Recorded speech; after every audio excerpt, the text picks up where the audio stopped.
हादसे से जुड़ा बड़ा अपडेट। हादसे से ठीक पहले धीमी रफ्तार से कंचनजंगा एक्सप्रेस चल रही थी। ये बड़ा अपडेट, पीछे से मालगाड़ी ने कंचनजंगा एक्सप्रेस को टक्कर मारी, यानी कि खड़ी नहीं थी एक्सप्रेस, धीमी रफ्तार से वो चल रही थी। वो जो रूट था वो व्यस्त था, उसकी जानकारी नहीं यहां पर मालगाड़ी को दी गई और मालगाड़ी भी पीछे से आ रही थी और उसी का खामियाजा ये बड़ा रेल हादसा, जहां पर मालगाड़ी ने कंचनजंगा एक्सप्रेस को पीछे से टक्कर मारी और उसके बाद ये भयावह तस्वीरें सामने आ रही है। हालांकि बोगियों से लोगों को बाहर निकालने की कवायद लगातार जारी है, रेस्क्यू ऑपरेशन भी जारी है और इस पूरे मामले को लेकर निगरानी की जा रही है। हेल्पलाइन नंबर जारी कर दिए गए हैं और तमाम महत्वपूर्ण टीमें घटनास्थल पर मौजूद हैं और लोगों को हर संभव मदद पहुंचा रही है। लेकिन ये अपने आप में बहुत ज्यादा चौंकाने वाला। लक्ष्मी, मैं आपका रुख करना चाहूंगी। अब तक जानकारी थी कि एक्सप्रेस जो है वो वहां पर खड़ी थी, लेकिन अब बड़ी खबर सामने आ रही है कि धीमी रफ्तार से वो चल रही थी, यानी कि जो रूट था वो व्यस्त था, बावजूद उसकी जानकारी मालगाड़ी के पास थी और मालगाड़ी भी उसी रूट पर।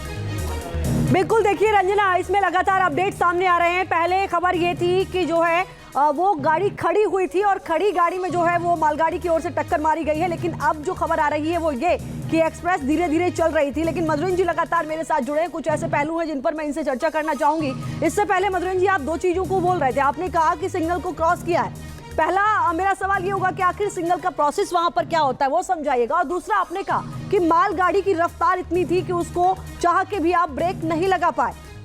देखिए, बिल्कुल ये बड़े सवाल हैं और इसलिए सवाल को ये एड्रेस करना जरूरी है, क्योंकि जो एनएफआर जोन आप देख रहे हैं जहां पर हादसा हुआ है, यहां पर इलेक्ट्रॉनिक और ब्लॉक सिग्नलिंग है। पहले आप जानते थे कि जो मैनुअल सिग्नलिंग होती थी, उस मैनुअल सिग्नलिंग में होता क्या था कि दो प्लेटफॉर्म के बीच जो है एक ट्रेन होती थी और जो नेक्स्ट प्लेटफॉर्म है वो जब तक सिग्नल पास नहीं करता था, पीछे से अगली ट्रेन नहीं जाती थी। लेकिन ब्लॉक सिग्नलिंग में क्या होता है कि दो प्लेटफॉर्म के बीच हर 1 किलोमीटर पर सिग्नल्स लगाए जाते हैं, यानी हर 1 किलोमीटर पर आप एक दूसरे ट्रेन को ब्लॉक कर सकते हैं, उसके मूवमेंट को दे सकते हैं। इससे होता क्या है, इससे दरअसल होता यह है कि नंबर ऑफ ट्रेन ट्रैक पर बढ़ जाता है। इससे होता क्या है कि नंबर ऑफ पैसेंजर्स या गुड्स को ढोना जो है उसमें बढ़ोतरी हो जाती है। तो ये पूरा का पूरा ब्लॉक सिग्नलिंग का जो चेन है वो आप देख सकते हैं इस ट्रैक पर। और हुआ यूं है कि जो ब्लॉक सिग्नल का जो एक तरह से ऑब्जर्वेशन है, उस ऑब्जर्वेशन में कहीं ना कहीं पुअर विजिबिलिटी ने एक बड़ा रोल प्ले किया है, जो अब तक की जानकारी मिल रही है, जिसके चलते जो गुड्स ट्रेन का ड्राइवर है वो ओवरशूट कर गया है सिग्नल और आगे की ट्रेन जो है वो दरअसल आप समझिए कि आगे की जो ट्रेन है उसकी रफ्तार कम है। रफ्तार इसलिए कम है क्योंकि उस ट्रेन को आगे 8 किलोमीटर बाद रुकना है, आगे 8 किलोमीटर बाद उसके पास स्टेशन है, लिहाजा उसकी स्पीड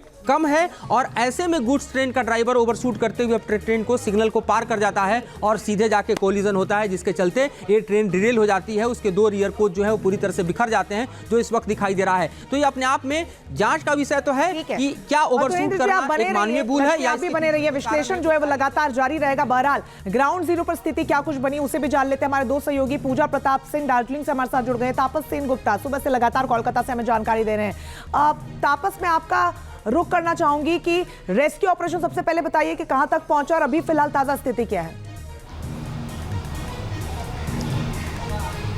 जी देखिए, जो बताया जा रहा है कि ज़्यादातर लोगों को रेस्क्यू कर लिया गया है। एक कोच ऐसे पर्टिकुलर एक कोच है जहां से अभी भी रेस्क्यू करना बाकी है, वहां गैस कटर से काटा जा रहा है, लेकिन लोगों को रेस्क्यू करने के बाद स्थानीय एक रिलीफ कैंप में ले जाया गया है और जिनकी चोटें गंभीर है उन्हें अस्पतालों में शिफ्ट किया जा रहा है। और एक और जानकारी, ताज़ा जानकारी अभी हमें दी गई है रेलवे की ओर से, एक स्पेशल ट्रेन का बंदोबस्त किया जा रहा है कि जो लोग वहाँ पर फंसे हुए हैं, जो स्ट्रैंडेड पैसेंजर्स हैं, उन्हें उस ट्रेन में लाकर कोलकाता लेकर आया जाएगा और वो ट्रेन पूरी तरीके से मेडिकल इक्विपमेंट से लैस होगी।